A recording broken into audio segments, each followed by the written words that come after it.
The vision to possess the nations rests on the vibrancy of the local church. When Jesus said, I will build my church, he hinted that the church is going to have an opposition in the devil. So if the church is going to have an opposition in the devil himself, then the church must be built to be strong. We must remember that the church has been anointed for a purpose. The church must be an advancing church. The church militant to the extent that when they get to where the gates is, the gates will open to it. This is where real practical ministry and congregational life exist. As Christians, we must be upright and whole. We must work towards meeting God's standard. Because for God, He will never lower His standard. Our members are our greatest resource, and in their strength, we find strength. Rouse the warriors. Cause them to stop sleeping in the nations, in the churches. Some are sleeping, others are in slumber. Cause them to stop sleeping. Welcome to Pentecost Hour, a religious broadcast of the Church of Pentecost that seeks to strengthen the local church through the word and prayer to be strong,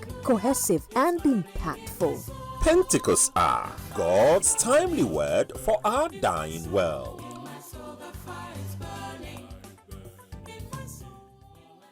Job 7 verse 9.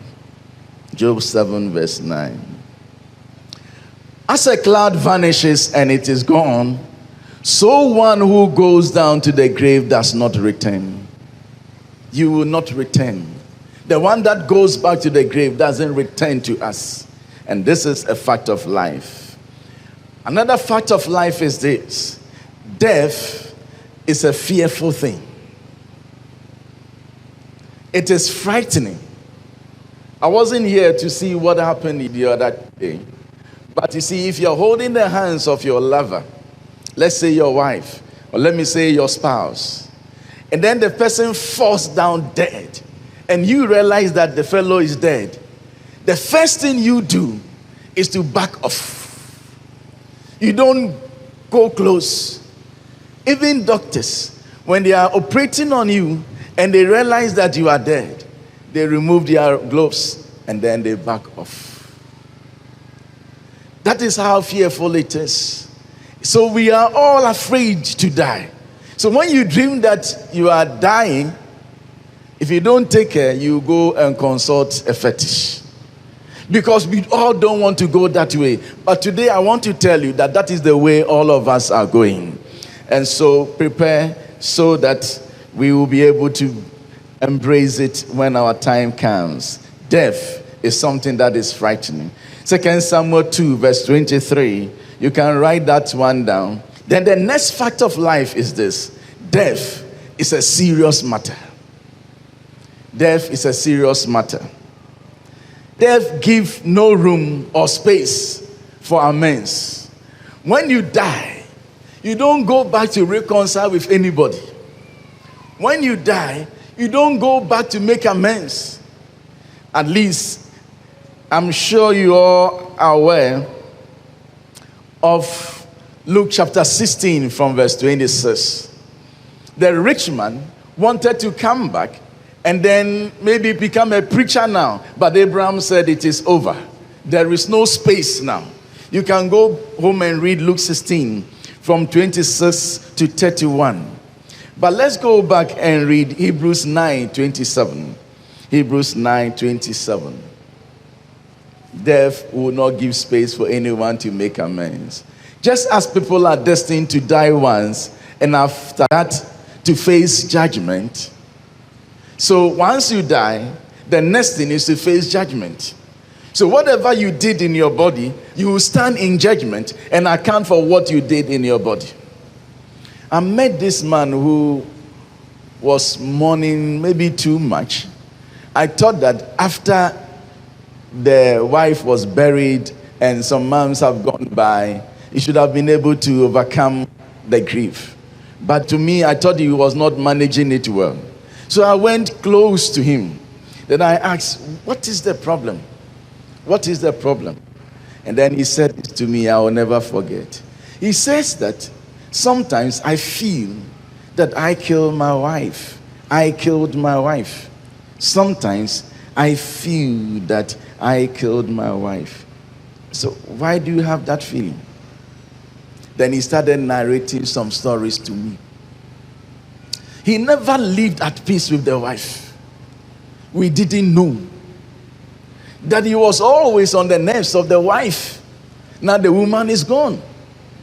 The woman cannot come back. And he also, the living, does not have any space to make amends. The dead is gone. She will not come back. And this man cannot also make the correction. Death is a serious matter. So all of us, in preparation for death, you have to know that there is no space for you to make any correction once you die. Try it as the rich man did. Abraham said, there's a gap between me and you. You can't jump over. You can't jump over. Let me go and be a preacher. He says, stop. Moses and the rest are preaching. Today, I'm sure heaven will say, Nyamekye and the rest are preaching. Listen to them. There's no space. Now, I've reserved 2 to the last. That one will challenge our minds a bit. But I intentionally reserve those ones for us to keep thinking about them. So I have come to the last 2. Death is an enemy. Death is an enemy. 1 Corinthians 15:26. 1 Corinthians 15:26. The last enemy to be destroyed is death. The last enemy to be destroyed is death. And then he moved on to tell us when that was going to happen. Verse 27. For he has put everything under his feet. Now when it says that everything has been put under his feet, it is clear that this does not include God himself, who put everything under Christ. So until Christ sits on his throne and God puts everything under his feet, death will continue to disturb humanity. Now, if death is the last enemy, then I want to suggest to all of us that death plays a role in God's agenda for mankind. Death plays a role. The only thing that maybe death does that is good is this. When it comes around, it tries not to pick too many people at a time, at a particular place. It tries. So when he picks a lot of them, then they will say that this is a genocide, this is what, this is what. So death is a bit strategic. Listen to me. Today after the discussion, you may have the space to discuss again. Let's say that we are all living on the same street. First Avenue, number 1, house number 1, number 2, number 3, house number 4. When he picks house number 1, he won't pick number 2. If he picks 2 and he picks 3, by the time he gets to 4, this one has vacated the place. He will travel outside the country. So he picks 1, and then he leaves the people here as if he's not there, and go and pick another one from another avenue. By the time he comes here, the people have forgotten that he picked someone here. I'm sure it is operating on some instructions. And so that the human being is not too scared about it. Because even one out of us, at the full glare of us, breathes some fear. What about 10 at the same time? So death normally will not do that. I thought you would clap for death. Yes, yeah. How many of us will clap? Whether you like it or not, these things are facts. The earlier you understand them, the better. How can 120 something people die at Accra Sports Stadium? That was just too much. That is not what we want. Death will pick us, but it picks us one by one. But it is an enemy. Death has power to destroy, to disturb, to disengage. I said death has power to do what? To destroy, disturb, disengage. Since it is an enemy, it doesn't come to your home to do you good. If death is an enemy, It doesn't come to your home to do you good. Certainly, it will take a father away.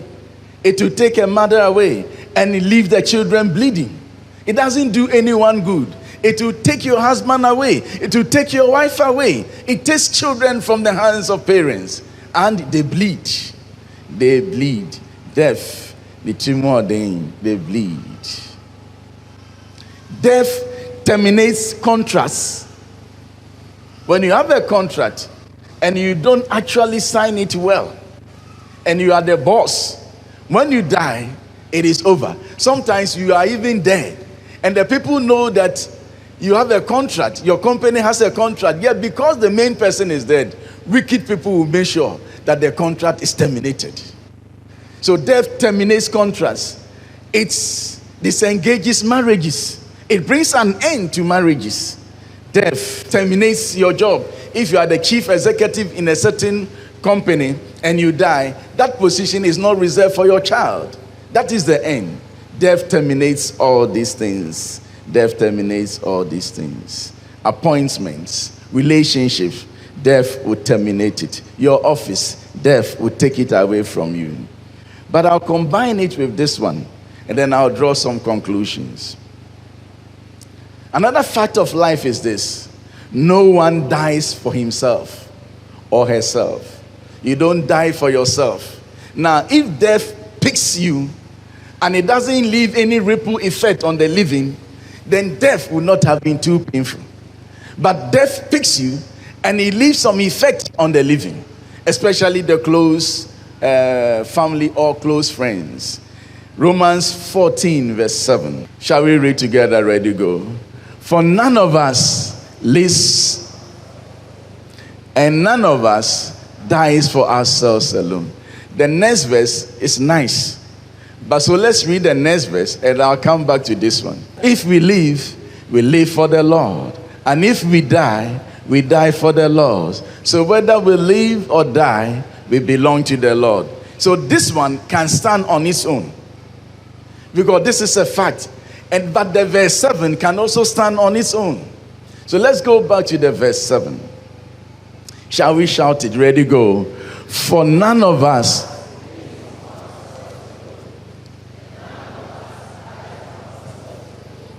So what does that mean? What it means is that you just don't die for yourself alone.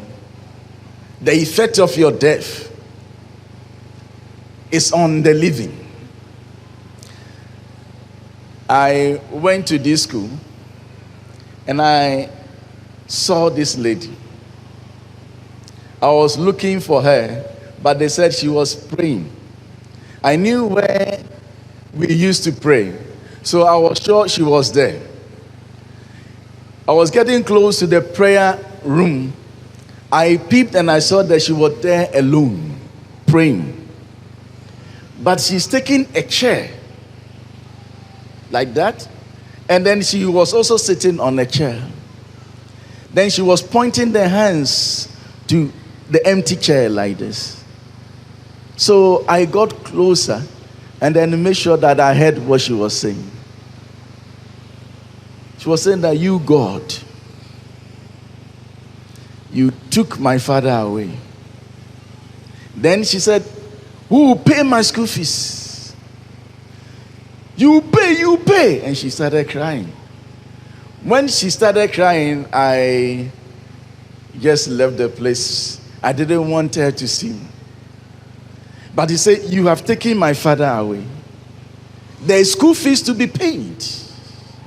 And then she's saying that you will pay. And then she started crying.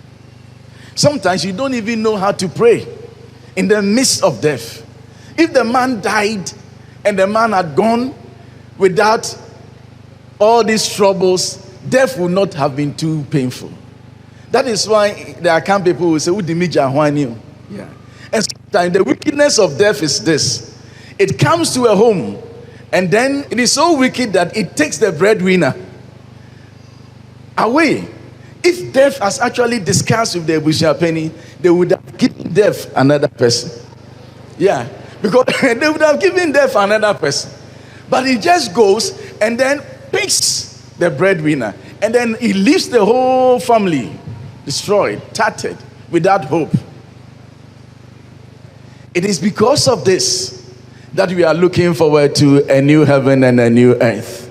In this fallen world, you better understand the issues so that you don't destroy your heart. Your faith should be kept. Are we together? Am I speaking to someone? Yes. Yes.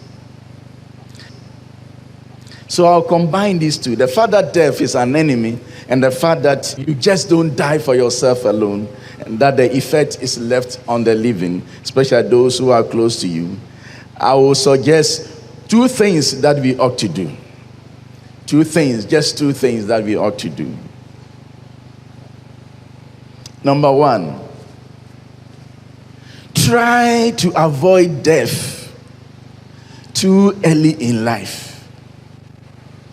Try. Don't say that this one is in the hands of God. You do your part and leave the rest in the hands of God. You see, Jesus died at 33, So let us also live beyond 33. Try if you can. Sometimes we have a theology that death is in the hands of God. But you see, we work together with God. So try to avoid dying too early in life if you can, because of the effect it leaves. I know, like in Ecclesiastes chapter 9, verse 12 says something like this. Let's read this one. As fish are caught in a cruel net, or birds are taken in a snare, so people are trapped by evil times that fall unexpectedly upon them. I know this one. That certain times you are trapped unexpectedly, but oftentimes you can do something about it. You see, even Jesus, when they took the stone, they wanted to stone him to death. What did he do? He sneaked through the crowd. Not once, twice. Because he knows that he was not coming to die by stoning. He had to climb the cross. So, and if you leave these wicked people to attempt to stone you, by the time you say, Jack, we will need a third Adam. So he had to be smart. If he was smart, how many of us should be slothful? We all have to be smart. So smart, and he was gone. He didn't want to die prematurely. Now lift your hands and look at me. Try, manage it. Manage it if you can. All things being equal, manage it. Let's go to Job 28, verse 1. Shall we read together? Ready, go. There is a mine for silver, and a place where gold is refined. Then he will make some argument and come to verse 12. Verse 12. But where can wisdom be found? Now he spoke about a place, a mine for silver, a mine for gold. We go down looking for rubies and all the wonderful minerals. And then he asked this question, but where can wisdom be found? Where does understanding dwell? Let's go to verse 13, the next verse. Let's read together. Next verse, please. No mortal comprehends its worth. It cannot be found in the land of the living. He's saying that wisdom is worth more than the gold and the rubies, and it cannot be found in the land of the living. Let's go to verse 15. Verse 15. It cannot be bought with finest gold, nor can its price be weighed out in silver. This is wisdom. Now, so let's go to verse 20. Verse 20. Where then does wisdom come from? Where does understanding dwell? So what is he looking for? Where wisdom abides, where it dwells. Verse 22. Shall we shout this one? Destruction and death say, only a rumor of it has reached our ears. But hold it. Why did they go to ask destruction and death? They are looking for where wisdom is. And the destruction and death, they say that only a rumor of it has reached our ears. Why did the writer bring destruction and death? You see, because it is wisdom that manages death and manages destruction. Yeah. Wisdom can manage death. We shall all die, but wisdom will manage it in kakra, and at least push death a bit far. Try. As much as lieth in you, work at it in wisdom. And destruction. You see, when they leave a house in your hands, it is only wise people who will be able to maintain it. Otherwise, without wisdom, you come and everything is destroyed. Leave a property for, a foolish person, just as Ecclesiastes says, and everything is destroyed. So, the manager of death and destruction is what? Wisdom. So, they inquired of them, and they said, oh, as for boss, we don't know where he is. We have just had a rumor. Not even a rumor of where he dwells has reached our ears. Now, what am I trying to say? So by wisdom, try to do regular checkups. Yeah. Especially when you are aging. Try and exercise a bit. We went for a conference, and then I saw some of the women. You can see with your eyes that they are not strong. Yeah. The way they are walking, you see that they are not strong. They don't just want to lift their hands and their legs and exercise the body. See, when you see a vehicle coming with your eyes, if the vehicle is robust, you don't need to touch the body. Sometimes you can weigh it with your own eyes. So when human beings are not strong and their frame cannot hold them, you can see with your eyes. You can see with your eyes. Because they are not strengthening, they are not exercising. With wisdom, you can delay death for a while. Am I communicating? Then you have to take some rest. Yeah, if my wife were here, she would have opened her two eyes. So who is speaking? Hey! But today, because she's not here, I will stress on rest. Now, but listen, the only thing is that rest is a concept. It is attached to work. It is because of work, that is why we have rest. We all had rest after God has worked. So when you are always resting without working, it is laziness. Yeah. So you rest after work. So when you don't work, there's no need for you to rest. So when you're always sleeping in the name of rest, it is slothfulness. Have I interpreted that well? Yes. So you rest. You rest. You see Jesus taking a rest in John. So you go and search for that one. So rest a bit. Rest. One young man died not many months ago. He was rushing around midnight to the mountains, and he had an accident and he died. The car he was using was a big car, but the way the vehicle somersaulted, people saw that the speed was just too much. You see, when you are speeding, remember that you can go home too early. So manage the speed limits. Some of you are young men and you have nice vehicles. Sometimes don't think about yourself. Think about the reckless one coming and the one behind you.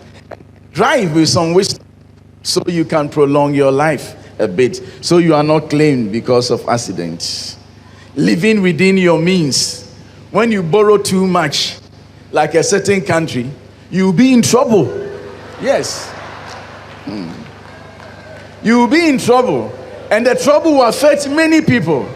And some of you, if you are like that country, you'd have been dead by now. Because the stress will be too much. Yeah. So live within your means. Yeah. I mean, I don't understand you. Some of you, when you see someone in a necklace, I mean, why don't you take... Meanwhile, today I was coming to church and I decided to put on a brand new shoe. This is the first time I've put my foot in it. But when I arrive here, nobody is even praising my shoe. You see, not even my area head. He doesn't even care about my shoe. So you see, we worry ourselves just for nothing. And we die prematurely. All sort of stress life. Why? You see, the problem I have is that, oh, you are clapping.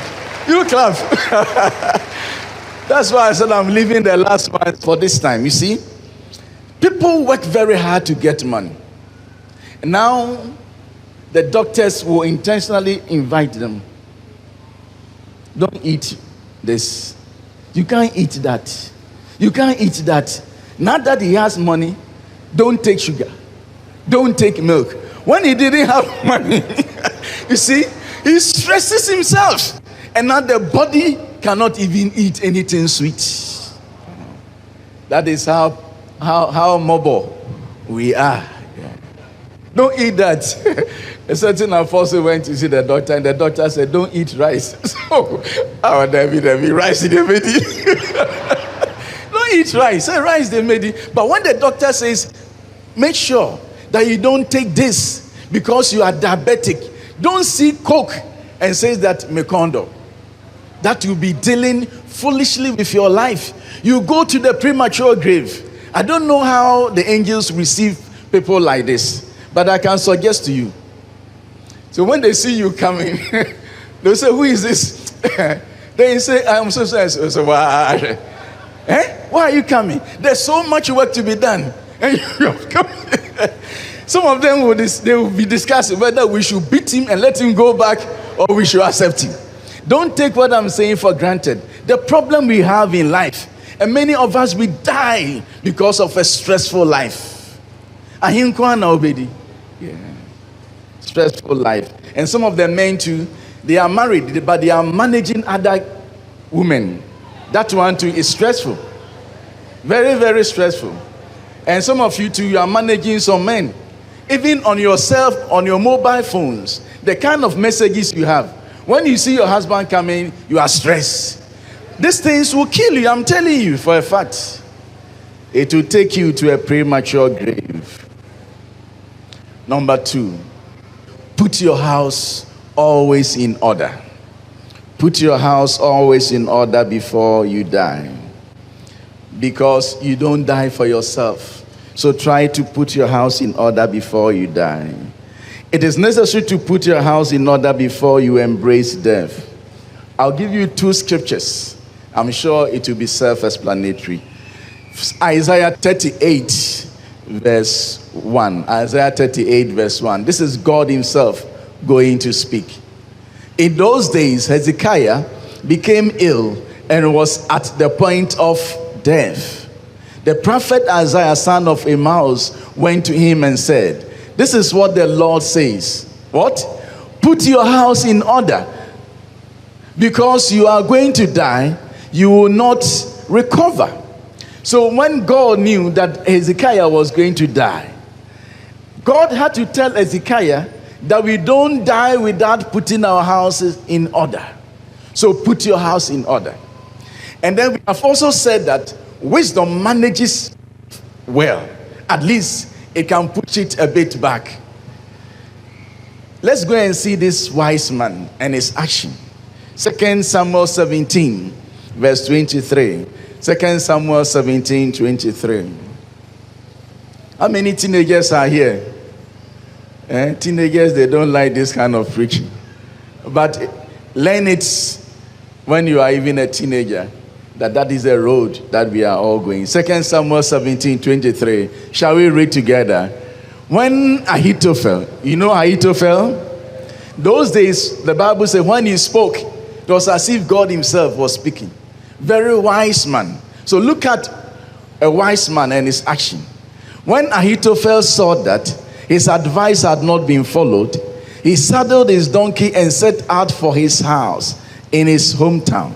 He put his house in order and then hanged himself.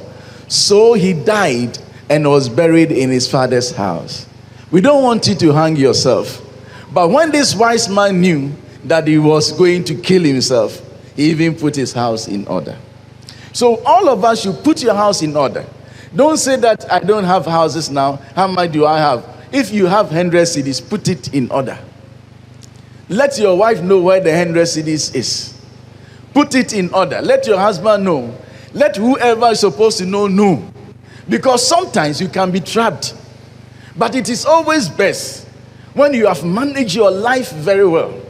And in your old age, you discuss about death. You discuss your will. And you tell them that it is here. And then you let them know that soon you'll be taken away. And like the old man Simeon, he says, Lord, let me now depart in peace. So we depart this world in peace at a good old age. When that happens, people do not mourn that much. Because by that time, your children, some of them are 70, others are 60. But when you die and the children are 4 years, 5 years, sometimes it bleeds the heart. Have I communicated? Fine. I pray that God will help all of us. So let me conclude. I'll conclude with a very good news. Proverbs 16 verse 7. Proverbs 16 verse 7. But this time I want it from the King James Version. King James Version. When a man's ways please the Lord, he maketh even his enemies to be at peace with him. When your ways please the Lord, even your enemies make peace with you. So we have said that death is an enemy. So let's say that for us, we are justified by faith, and therefore we have peace with God himself. Because of Christ and our faith in the resurrection and the blood, we have been saved and we please God now. Because without faith, it is impossible to please God. Our faith in Christ has made us children of God. Now, let's go back to Proverbs 16:7, please. When a man's ways please the Lord. So now, all of us, because of Christ, we have pleased the Lord. So death, who is our enemy, when it comes to us, Stephen, I hope you are not afraid. Yeah. Because I'm going to be deaf, so you will not die. So let's say I come to him deaf. I come to his house. This man, his ways has pleased the Lord. So when the enemy comes, he makes peace with him. So it picks Stephen, and the best or the worst it can do is to take you to the Father who is in white and white. It will take you straight to God. So absent in the body, death takes you to be present with the Lord. That is what it means. So for us, nobody should fear that enemy. When it comes, it will take you straight to the Lord. So our brother is going to be with the Lord. He has gone home, and God will take care of the rest. So, like Jesus said, weep for yourself. Don't disturb your spirit because of the wife and the children. God knows what to do. If you see lunatics on the streets, they take food that is destroyed, spoiled. Food that is spoiled. Yet they eat it and they keep going. But you go and try. You may die or you will get sick. They will say food poisoning. But for them, not food poisoning. God knows that they are not correct in their mind. So when they take the food, God breathes upon it. He takes care of the lunatic. He will take care of our brother Pepre's wife and the children.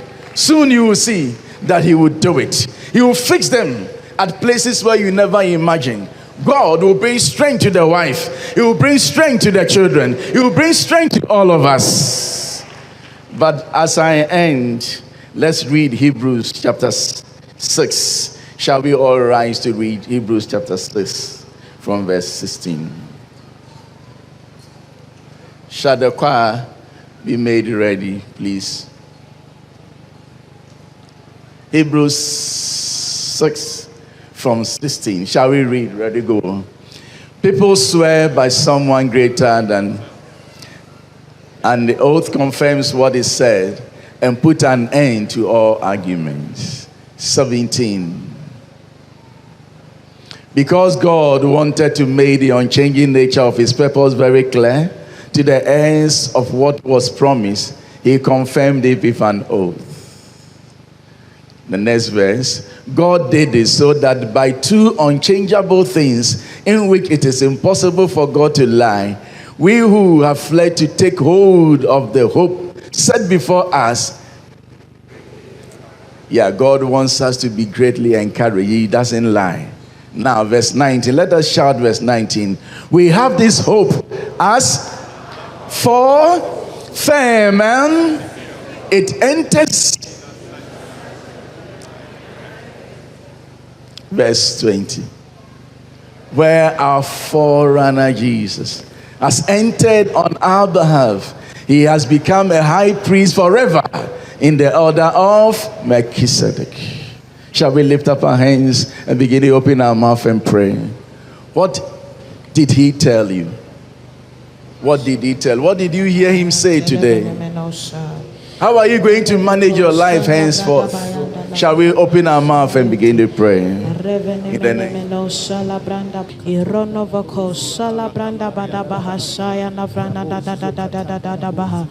Malene venemeno shali branda baya iko ravana mahasenevedes razada bragada bahasende venemeno shala branda imako shaya neveneme. Help us, Lord. Help us, Lord. Help us, Lord.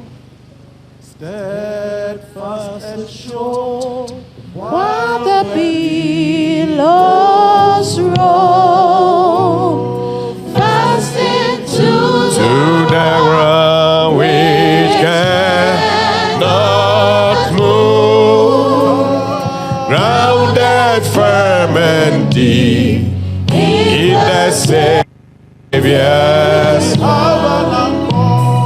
We have an accord that keeps the soul steadfast and sure while there billows roll to the rock which cannot move, grounded firm and deep in the Savior's love.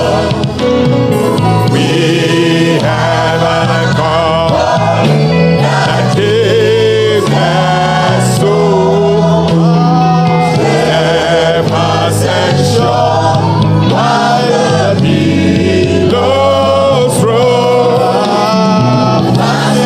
to the rock which cannot move, grounded firm and deep in the Savior's love. I met this elder of ours who was a steward for one of Nigeria's president, Obasanjo. So when I was discussing with him about this Nigeria, I asked of how old the former president of Nigeria is. At the time, he said he was around 84, thereabout. Then I said, but that man looks strong. And this elder told me, he planned to live long. He said, Obasanjo planned to live long. When you plan to live long, there are certain places you will not sit. There are certain things you will not touch. There are certain foods that you will not eat when you plan to live long. There's a certain lifestyle that you will not lead. I want you to make some decisions, because we have to be around to do the work and possess the nations. So how are you going to plan to live long? What are you going to do? Now, number two, apart from planning, pray about long life. Pray that God, give me long life. Add prayer to it, because he has life and he can give whosoever he wants to give. Shall we lift up our hands? Thank you, Lord.